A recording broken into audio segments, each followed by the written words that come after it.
Welcome to The Growth Kit, a podcast where science and actionable advice intersect to help you live a better life.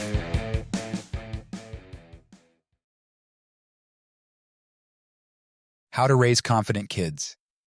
The greatest glory in living lies not in never falling, but in rising every time we fall. Nelson Mandela. Raising confident children goes beyond shielding them from failure. It involves actively encouraging it. The negative connotation associated with failure, often ingrained through societal norms, can hinder personal and intellectual growth.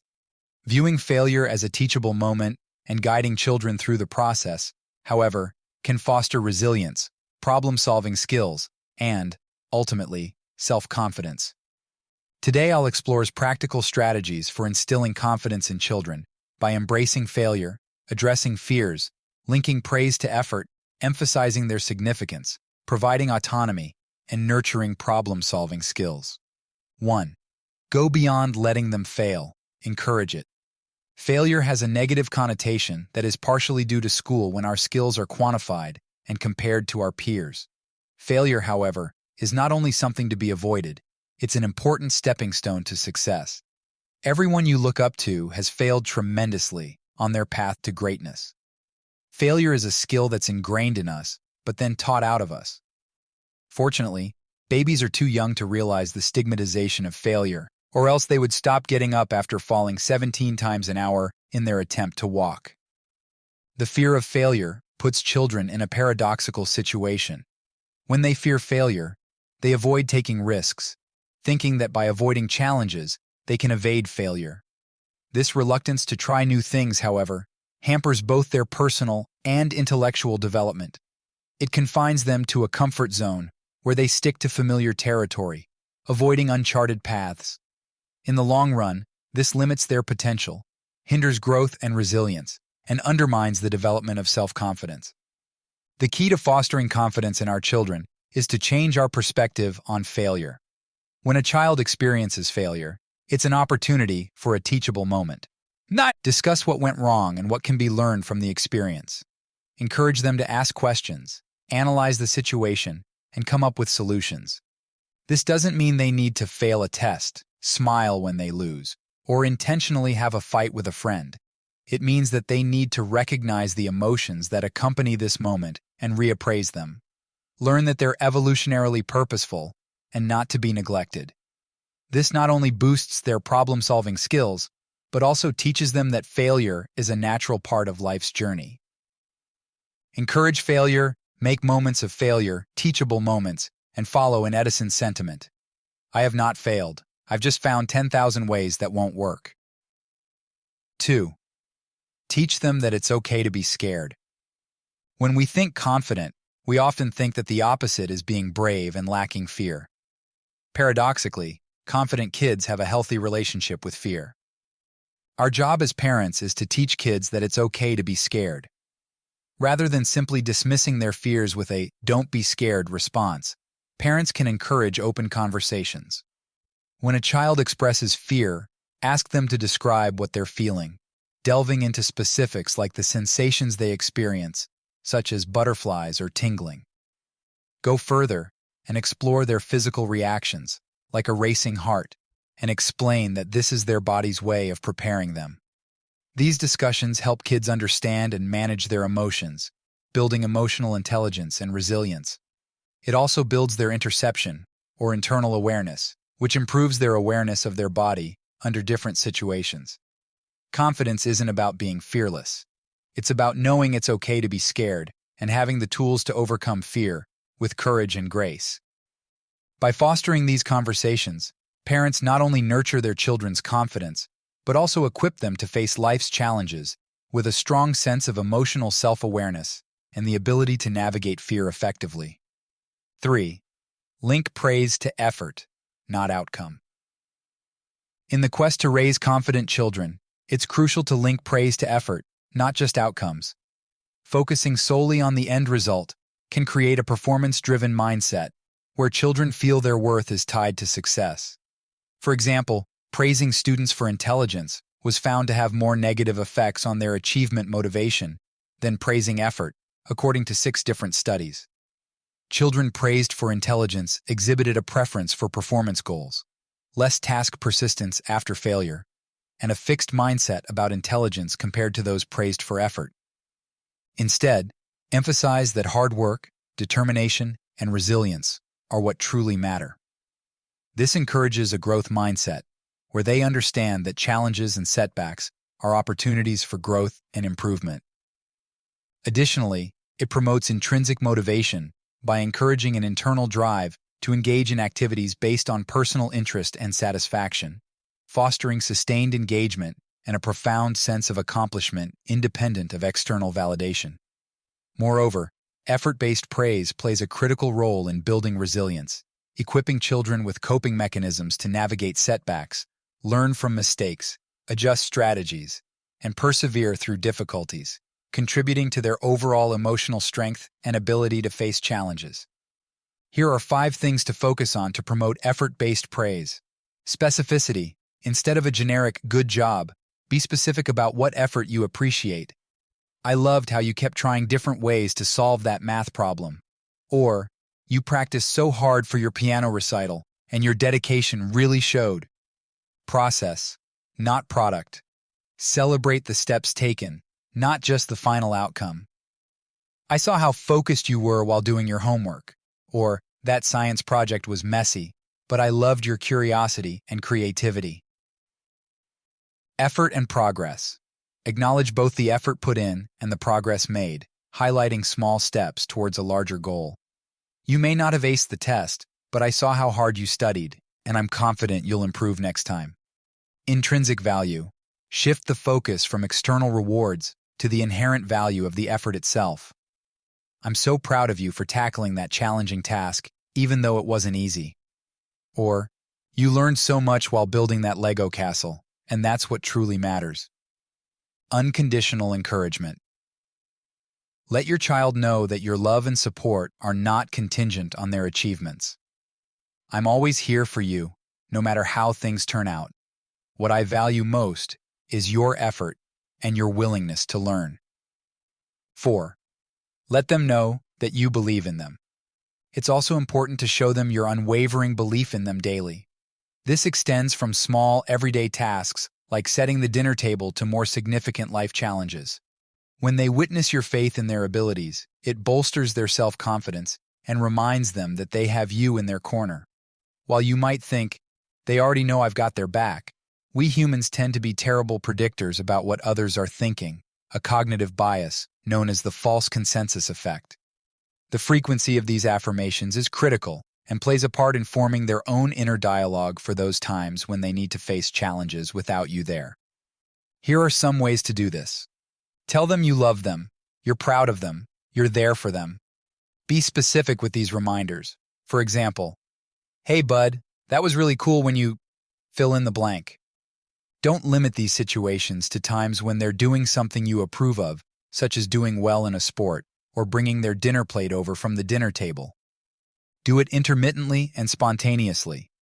This pattern avoids a predictable pattern, which diminishes the impact of the reminder. 5. Make them feel like they matter. One of the most important parts of raising confident kids may be in making them feel like they matter.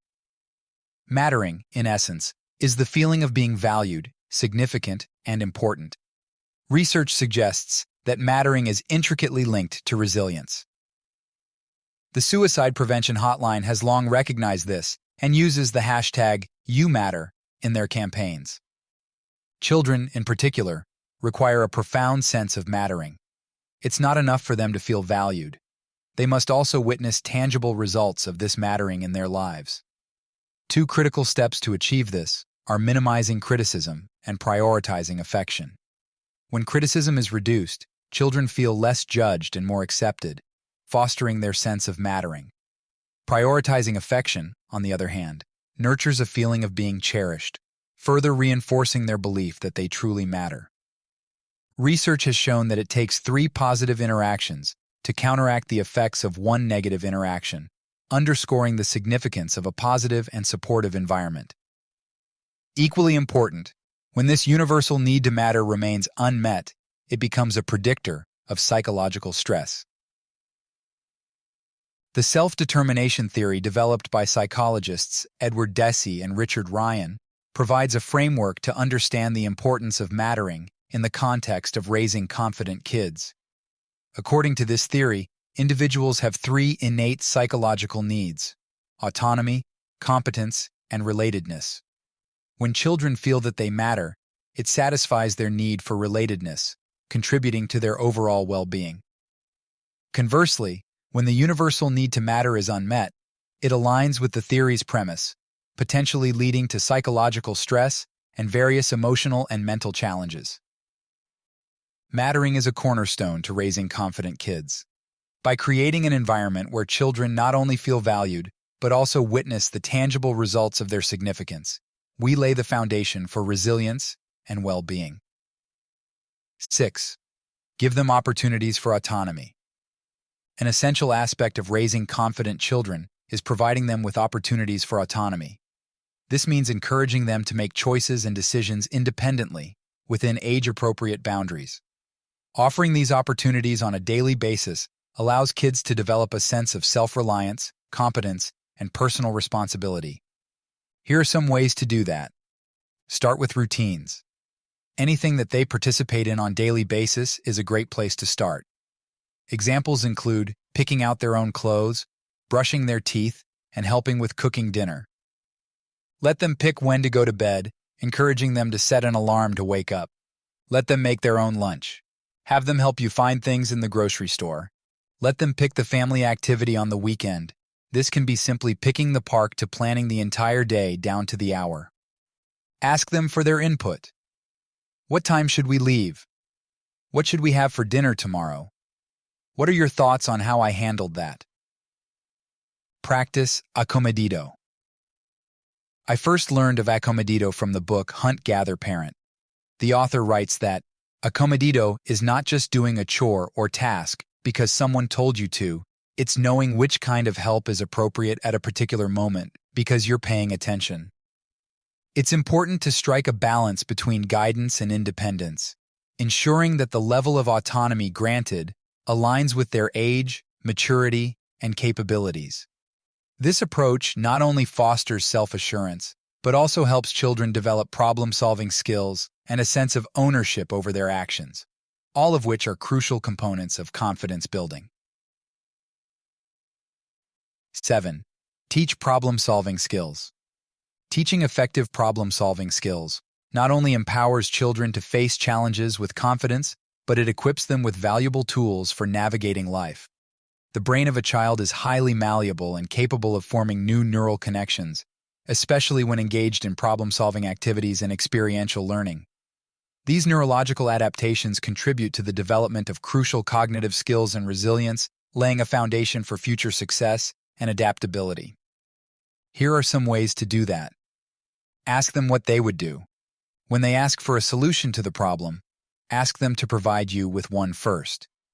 Get them to think independently, but continue to allow them to ask for help and collaborate on ideas.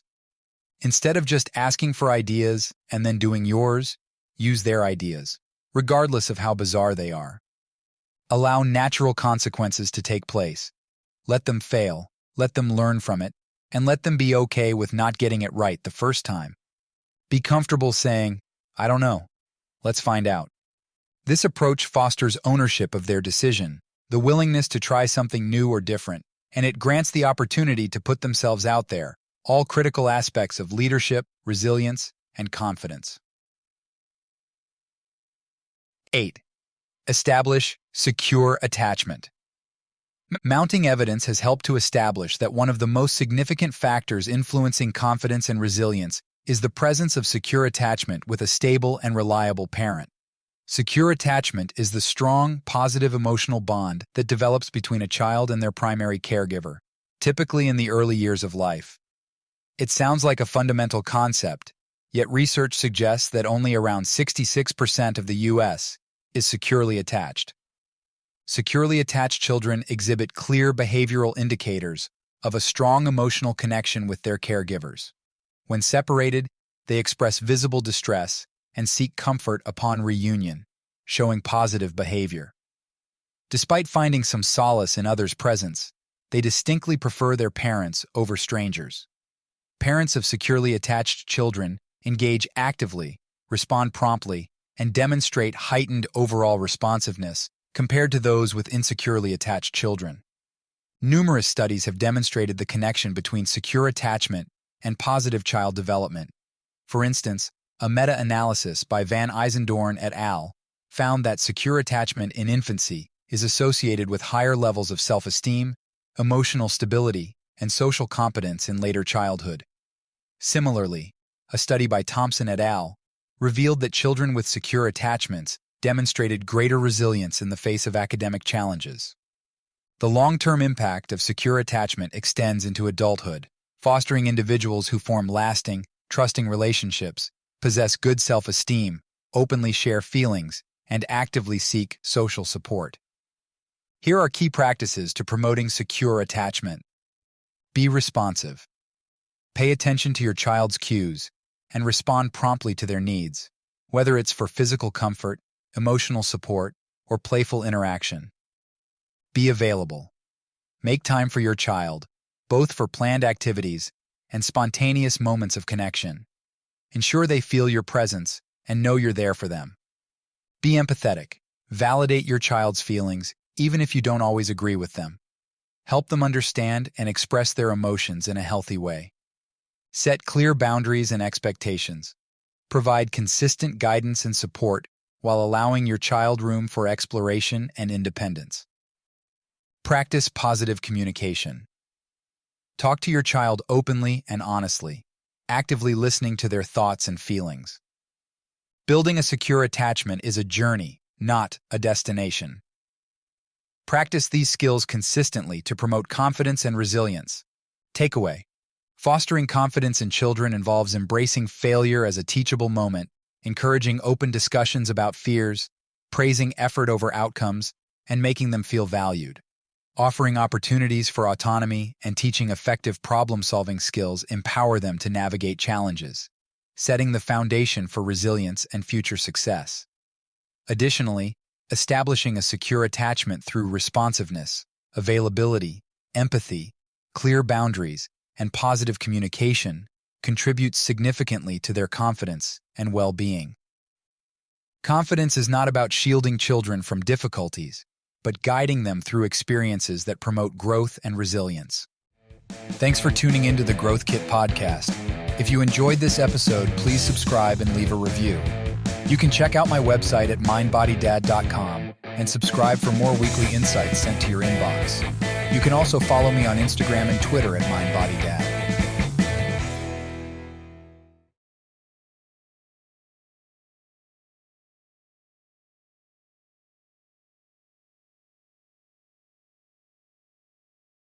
Many of the links I share are affiliate links, which means I earn a small commission if you purchase through them. This doesn't affect the price you pay, but it helps support the podcast. In some cases, I may even be able to provide unique discounts for you. I only recommend products and resources that I genuinely believe in and use myself. My top priority is to provide practical ways to help you live better, and I wouldn't link to anything that doesn't align with that goal. Thanks for your support.